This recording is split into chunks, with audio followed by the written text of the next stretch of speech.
Hello friends, welcome back to my channel. अगर आपको videos पसंद आती हैं तो प्लीज़ वीडियोस को लाइक कर दिया करो और कमेंट करके भी ज़रूर बताया करो। और प्लीज़ ज़्यादा से ज़्यादा वीडियोस को शेयर किया करो ताकि ये वीडियो ज़्यादा से ज़्यादा स्टूडेंट्स तक पहुंच सके। ठीक है, अगर आपको अच्छी लगती हैं तो आज हम पढ़ेंगे कॉचीज़ फर्स्ट थ्योरम ऑन लिमिट। दो थ्योरम है हमारे पास, फर्स्ट और सेकंड। पहले हम देखते हैं फर्स्ट थ्योरम को। फर्स्ट जो है वो एडिशन पर बेस्ड है, सेकंड जो है वो मल्टीप्लिकेशन पर बेस्ड है। कैसे बेस्ड है वो हम देख लेते हैं। तो फर्स्ट थ्योरम हमारी क्या कहती है कि अगर an कोई सीक्वेंस है l पर कन्वर्ज करती है तो सीक्वेंस हम xn बनाएंगे। ये भी मत याद रखो कि हम दूसरे सीक्वेंस बनाते हैं, सिंपल ये याद रखो कि अगर an जो है वो l पर कन्वर्ज करती है तो इस सीक्वेंस की टर्म्स क्या होती थी, a1 a2 a3 a4 up to an। इस सीक्वेंस की यही तो टर्म्स होती थी। और इन टर्म्स को अगर हम ऐड कर दें, और ये टर्म्स कितनी हैं, n टर्म्स हैं, n से डिवाइड कर दें तो ये जो बनेगा ये भी किस पर कन्वर्ज करता है, l पर ही कन्वर्ज करता है। ठीक है, तो यही है हमारी फर्स्ट थ्योरम कि limit n tends to infinity an l पर कन्वर्ज करता है। तो limit n tends to infinity sequence की जो टर्म्स हैं उन सबको अगर ऐड कर दिया जाए और n से डिवाइड कर दिया जाए, मतलब जितनी वो टर्म्स है उससे डिवाइड किया जाए तो वो भी l पर ही कन्वर्ज करेगा। ठीक है, xn an में कन्फ्यूजन मत क्रिएट करना, बस इतना याद रखो, ये दो चीज़ें। ठीक है, तो पहला क्वेश्चन हम इस पर बेस देख लेते हैं। जो हमारा फर्स्ट क्वेश्चन है वो क्या हमें बोलता है कि हमारे पास जो सीक्वेंस है, हमें क्वेश्चन दिया गया है 1 + 1/2 + 1/3 + 1/n। ये हमें कोई सीक्वेंस दी गई है और इसके अपॉन में n लिखा हुआ है। तो ये हमें कोई सीक्वेंस दी गई होगी, इस टाइप की कोई सीक्वेंस ही होगी ये भी। ठीक है, तो ये सीक्वेंस है और हमें बताना है कि किस पर कन्वर्ज करती है। तो ये चीज़ हमसे पूछी जाएगी, हमें ये निकालना होगा, उसके अंदर ये चीज़ पूछी जाएगी। तो हमें ये देखना है कि क्या ये जो टर्म्स हैं वो सीक्वेंस की टर्म्स हैं, किसी सीक्वेंस की टर्म्स है, मतलब किसी जनरल टर्म से बनी हुई है। तो हम देख सकते हैं कि ये जो टर्म्स है 1 1/2 1/3 1/n, ये एक सीक्वेंस की टर्म्स हैं 1/n, मतलब इस सीक्वेंस से ये सब बनाई गई हैं। ठीक है, तो ये चीज़ हमें पहचाननी है कि इससे ये सब बनाई गई हैं, उनको ऐड किया गया है। तो हम क्या करेंगे, बस हमें ये पहचानना होता है। ठीक है, हमने पहचान लिया कि ये जो टर्म्स है किससे बन करके आई हैं और नीचे लिखा होना चाहिए n, मतलब जितनी वो टर्म्स हैं उतना। ठीक है, n नीचे लिखा हुआ होगा। तो हमने पहचान लिया ये क्या है, 1/n से बनकर आई है। तो हमें ये पता चल चुका है कि इस सीक्वेंस से ये टर्म्स बनाई गई हैं। तो बस हम यहाँ पर क्या करेंगे, limit n tends to infinite, ये जो हमने इसके अंदर से जो टर्म पहचानी है उसमें अप्लाई कर देंगे। ये बनेगा 1/∞ दैट इज़ 0। तो इसका मतलब है ये जो है ये किस पर कन्वर्ज करती है, 0 पर कन्वर्ज करती है। तो ये जो बन करके आया है ये भी किस पर कन्वर्ज करेगा, ये भी 0 पर ही कन्वर्ज करेगा। बस यही हमारा काम है। हमें सिर्फ पहचानना है कि ये जो है ना, हमें इसमें सिर्फ यही पहचानना है कि ये जो टर्म्स ऐड कर रखी होंगी और नीचे n लिखा होगा, जितनी ये टर्म्स होंगी उतना नीचे लिखा हुआ होगा। ठीक है, हमें बस ये पहचानना है कि ये क्या, मतलब जिसको भी हम ऐड कर रहे हैं ऊपर उसकी जनरल टर्म निकालनी है, उस जनरल टर्म में लिमिट लगानी है। लिमिट लगाने के बाद आपको जो वैल्यू मिलेगी वही इसका आंसर हो जाएगा।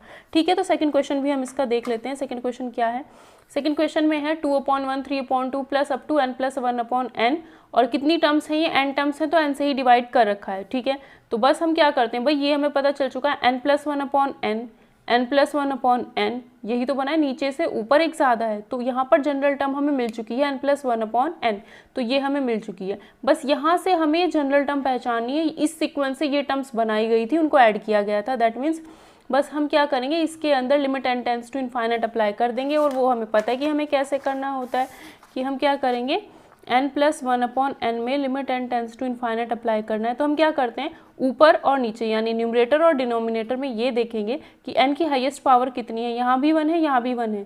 ठीक है, तो दोनों जगह में n से डिवाइड कर देंगे न्यूमरेटर और डिनोमिनेटर को। तो इसको अगर n से डिवाइड करेंगे तो 1 + 1/n आएगा, इसको अगर n से डिवाइड करेंगे 1 आएगा। Limit n tends to infinite apply करेंगे, करने के बाद ये चीज़ तो जैसे ही हम लिमिट लगाएंगे तो 1 + 1/∞ दैट इज़ 1 + 0 = 1। तो ये कितना आ जाता है, 1 आ जाता है। तो ये क्या मिल चुकी है हमें, फाइनाइट वैल्यू मिल चुकी है, 1 मिल चुका है। तो मतलब जो हमारी ये सीक्वेंस की टर्म्स थी उससे हमने जनरल टर्म निकाली, वो 1 पर कन्वर्ज कर रही है। तो ये पूरा भी किस पर कन्वर्ज करेगा, 1 पर ही कन्वर्ज करेगा। ये पूरा भी किस पर कन्वर्ज करेगा, 1 पर ही। इसमें कहीं भी an xn से कन्फ्यूजन मत क्रिएट करना, बस ये पहचानना है कि ये सम किसका है, उस सम की जनरल टर्म निकालनी है। वो जिस पर कन्वर्ज करेगा ये भी उसी पर कन्वर्ज करेगा। बस ये ध्यान रखना कि नीचे भी n होना चाहिए, मतलब जितनी ये टर्म्स हैं उतना ही नीचे भी होना चाहिए। ठीक है, नेक्स्ट क्वेश्चन देखते हैं, थोड़ा अच्छा क्वेश्चन है। इसमें क्या है, limit n tends to infinity one upon under root N square plus one, one upon under root N square plus two, यहाँ 1 है, यहाँ 2 है और अप टू n तक ये गया है, ठीक है, 1 से लेके n तक ये जा चुका है, ठीक है। लेकिन इसमें हम देख रहे हैं कि भाई टर्म्स को ऐड तो किया गया है, लेकिन 1 से लेके n तक ये जा रहा है, मतलब ये कितनी टर्म्स है, n टर्म्स है, 1 2, दूसरी में 2 लिखा है, तीसरी में 3 लिखा होगा, तो nth में n लिखा है, तो मतलब ये टर्म्स n है। लेकिन जो सम है ये n से डिवाइड भी तो होना चाहिए, जितनी ये टर्म्स है उससे डिवाइड भी होना चाहिए था, बट यहाँ पर नहीं है। तो हम क्या करेंगे, हम ऐसा कर सकते हैं कि अगर हम इसमें से n स्क्वायर कॉमन लें तो क्या आएगा, n स्क्वायर अगर इसके अंदर से कॉमन लेंगे तो n की पावर 2 और उसकी होल पावर जो होती है वो भी कॉमन आती है। मतलब कैसे कि अगर हम ये कॉमन ले रहे हैं ना, n स्क्वायर प्लस 1 है, इसमें से हमें n कॉमन लेना है, यही चीज़ समझने की है, यहाँ पर कुछ को आता भी होगा, ठीक है। अगर यहाँ से n स्क्वायर हम कॉमन लेंगे तो ये बनेगा ऐसे, n स्क्वायर हमने कॉमन लिया तो 1 प्लस 1 अपॉन n स्क्वायर बना, तो n की पावर 2 है और बाहर रूट है, तो दैट मीन्स बाहर आएगा n और ये बचा 1 अपॉन n स्क्वायर, इस तरीके से बाहर आता है। लेकिन जो हम पढ़ रहे थे उसमें 1 अपॉन में है, ये भी 1 अपॉन में है, ये भी 1 अपॉन में है, तो दैट मीन्स क्या हो जाता है, 1 अपॉन n बाहर आ जाता है और 1 into 1 plus 1 upon n square, ये टर्म बन के आती है, ये टर्म बन के आती है। तो आ गया ना n बाहर, 1 अपॉन n, या तो 1 अपॉन n साथ में मल्टीप्लाई में हो, भाई ये भी तो बोल सकते हैं कि हम ये भी तो बोल सकते हैं कि इसके साथ में 1 अपॉन n मल्टीप्लाई कर रखा है या इसके सम को n से डिवाइड कर रखा है। तो वही है, हमारे पास क्या आ गया, 1 अपॉन n साथ में मल्टीप्लाई में आ गया। ऐसे इसमें से कॉमन हम लेंगे, ठीक है। तो हम देखते हैं कि 1 upon n 1 upon n 1 upon n सब में से हमने लेकर के बाहर लिख दिया। अब तो आ चुका है भाई डिनोमिनेटर में 1 अपॉन n है और ये क्या आ चुके हैं, सम के रूप में आ चुके हैं। तो ये जो है इसकी जनरल टर्म पहचान लो भाई, ये सब ना एक ही जनरल टर्म से बन के आएंगे। तो हमने क्या किया, 1 अंडर रूट तो सब में सेम है, 1 भी सब में सेम है, n स्क्वायर भी सब में सेम है, बस क्या चेंज हो रहा है 1 2 अप टू n तक। तो हमने क्या किया यहाँ पर, क्योंकि ये तो पूरा n में था, हमने n में ना बना करके हमने किस में बना दिया, r में बना दिया। जो चीज़ चेंज हो रही है उसको हमने r लिख दिया है, ठीक है। तो हमने क्या बनाई इसकी जनरल टर्म, 1 अपॉन under root 1 plus r by N square, ये r है, ठीक है। 1 2 अप टू n तक जा रहा था तो हमने क्या बनाया, r। तो इसको हम लिख सकते हैं कि भाई r की जो वैल्यू है 1 से n तक जा रही है, ठीक है। तो जो क्योंकि n इसमें ऑलरेडी था तो हमने n नहीं लिखा, 1 से लेके n तक जा रहा था, कौन जा रहा है, r। r कहाँ से जा रहा है, 1 से लेके n तक, तो ये हमारे पास जनरल टर्म बन चुकी है। अब हम क्या करेंगे, इस AR में, इस जनरल टर्म में limit n tends to infinite apply कर देंगे, तो 1 अपॉन under root 1 plus r by N square, n की वैल्यू जैसे इनफाइनाइट डालोगे तो ये चीज़ 0, 1 प्लस 0 1, अंडर रूट 1 1, 1 अपॉन 1 तो 1 ही आएगा। तो मतलब इसकी जनरल टर्म में लिमिट लगाने पर 1 मिल रहा है, तो यानी हमें इसकी जो जनरल टर्म है उसकी लिमिट लगाने पर 1 मिल गया ना, जो जनरल टर्म है उसमें लिमिट लगाने पर 1 मिल रहा है, तो इसका भी क्या आएगा भाई, अपॉन में 1 है और ये जनरल टर्म जो थी उससे ही ये सारी टर्म्स बन करके ऐड हो रखी हैं, तो इसकी वैल्यू भी कितनी आएगी, 1 आएगी। दैट मीन्स हमारे जो क्वेश्चन की वैल्यू है वो भी कितनी ही आएगी, 1 ही आएगी, ठीक है। तो इसका आंसर हमारा हो जाएगा 1। xn इसलिए लिखा है कि ये जो है ना, ये पूरा इसको हमने xn मान रखा है, ठीक है। तो उससे कन्फ्यूजन कहीं क्रिएट मत करना, बस मेन चीज़ समझनी है। बस ये ध्यान रखना कि 1 2 अप टू n तक चेंज हो रहा था, तो जो चीज़ चेंज हो रही थी उसको हमने r लिख दिया है यहाँ पर, ठीक है। क्योंकि अगर यहाँ पर n करते तो वो अलग चीज़ हो जाती, फिर जो चेंज हो रहा है उसको हमने अलग लिखा है r, ठीक है। नेक्स्ट क्वेश्चन देखते हैं। अब ये देखो इसमें भी टर्म्स ऐड हो रखी हैं, तो ऐड जहाँ पर भी हो रखी है वहाँ पर हमें लगाना है कोची फर्स्ट थ्योरम, और अपॉन में भी n मिला हुआ है, इस सम के साथ 1 अपॉन n मल्टीप्लाई में हो या फिर n नीचे लिखा हो, एक ही बात है, ठीक है। अब यहाँ पर हम देख सकते हैं ये किससे बना हुआ है, 2 है तो 2 है, 3 है तो 3 है, इसमें भी तो लिख सकते हैं 1 की पावर 1 अपॉन n, ठीक है। n की पावर n 1 अपॉन n क्या हो गया, जनरल टर्म, तो an हमें मिल चुकी है इसकी जनरल टर्म, इसमें लगाएंगे हम limit n tends to infinity, ठीक है। अब इसमें लगाने का तरीका क्या है, देखो हमारे पास हमें क्या सॉल्व करना है, limit n tends to infinite n की पावर 1 अपॉन n, ये सॉल्व करना है, इसकी वैल्यू निकालनी है। तो हम कर चुके हैं इसको, शायद पहले किया होगा, a equal to limit n tends to infinity n की पावर 1 अपॉन n, हमने इसको ये मान लिया। जब भी फंक्शन की पावर फंक्शन n की पावर में कुछ लिखा हुआ होगा तो उसको हम कैसे सॉल्व कर सकते हैं, लॉग की हेल्प से सॉल्व कर सकते हैं। तो हमने क्या किया, दोनों साइड में लॉग अप्लाई कर दिया, तो यहाँ पर भी हम log limit n tends to infinite n की पावर 1 बाय n, तो ये क्या होगा, लॉग अंदर चला जाएगा, लिमिट बाहर, लॉग n की पावर 1 अपॉन n, ठीक है। अब लॉग इसकी पावर 1 बाय n है, तो ये क्या हो जाता है भाई, लॉग की प्रॉपर्टी अप्लाई कर दो। लॉग की प्रॉपर्टी क्या बोलती है, लॉग के साथ में जो कुछ लिखा है उसके पावर में जो होता है वो कहाँ आ जाता है, लॉग से पहले आ जाता है। तो ये लॉग की प्रॉपर्टी हमने अप्लाई कर दी, ठीक है। ये लॉग a की पावर b है, तो इसको हम लिख सकते हैं, ये जो पावर में है b लॉग a, अगर a की पावर में है, ठीक है, लॉग लिखा है, फिर a लिखा है, सिर्फ a की पावर में है, तो ये b जो है वो बाहर आ जाता है, log a बन गया। तो ये बन गया। इसको हम कैसे लिख सकते हैं, limit n tends to infinite log n upon n।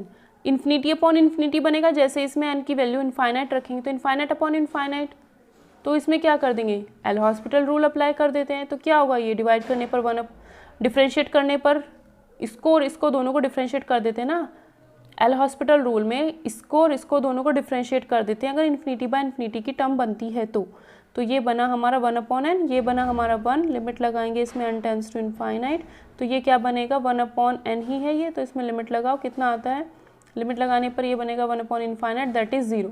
तो यानी हमारे पास log a की वैल्यू बनी है 0। तो यहाँ से हम कह सकते हैं कि log a की वैल्यू कितनी है 0। log बेस क्या है यहाँ पर, कुछ नहीं तो e है, बेस क्या है यहाँ पर, जनरली हम e बेस लेकर के चलते हैं, तो log base e a equal to 0। इसका मतलब क्या होता है, log की डेफिनेशन ही ये बोलती है कि ये जो बेस में है इसकी पावर अगर ये करते हैं तो ये मिलता है, तो e की पावर 0 करते हैं तो a मिलता है, तो a की वैल्यू कितनी मिली 1, a की वैल्यू 1 मिली है तो a की वैल्यू यहाँ पर रख देंगे तो कितना आया 1, तो ये हमें मिल चुका है। यहाँ पर क्या था, n जैसे यहाँ पे रखेंगे इनफाइनाइट इनफाइनाइट तो इन्फिनिटी अपॉन इन्फिनिटी बनेगा, क्योंकि log इन्फिनिटी इन्फिनिटी होता है। तो ऐसी जब भी बनती है इनडिटर्मिनेट फॉर्म जो बनती है उसमें हम एल हॉस्पिटल रूल अप्लाई करते हैं। उसका मतलब क्या होता है कि log n को, उसका मतलब क्या होता है, ऊपर और नीचे दोनों को अलग अलग डिफ्रेंशिएट कर दो, इसको अलग डिफ्रेंशिएट किया, इसको अलग डिफ्रेंशिएट किया, ठीक है। तो यहाँ से हमारे पास इसकी जो वैल्यू आती है वो आती है 1, तो हमने यही यहाँ पर सॉल्व किया हुआ है, इसकी जो वैल्यू आई है वो आई है 1। दैट मीन्स मतलब हमें सिर्फ इसकी वैल्यू निकालनी थी, है ना, जनरल टर्म ये थी, इसमें limit n tends to infinite apply करना था, इसकी वैल्यू आ गई है हमारे पास 1, तो ये इसमें लगाने पर कितना आया 1। तो यानी इसका जो कॉची फर्स्ट थ्योरम से बोल सकते हैं इसकी जो वैल्यू आएगी वो भी कितनी आएगी, 1 ही आएगी, ठीक है। तो इस वीडियो में इतना ही, नेक्स्ट वीडियो में हम Cauchy second theorem on limit देखेंगे। तो अगर आपने प्रीवियस वीडियोस लेक्चर्स नहीं देखे हैं तो आप पहले जा कर के वो देखें, और प्लीज़ वीडियोस को शेयर ज़रूर किया करो अगर आपको वीडियोस अच्छे लगते हैं तो, और एक लाइक और प्लीज़ कमेंट भी ज़रूर किया करो, बताया करो कि कैसी वीडियो लग रही है, मुझे क्या चीज़ें इंप्रूव करने की ज़रूरत है, अपना फीडबैक ज़रूर दिया करो।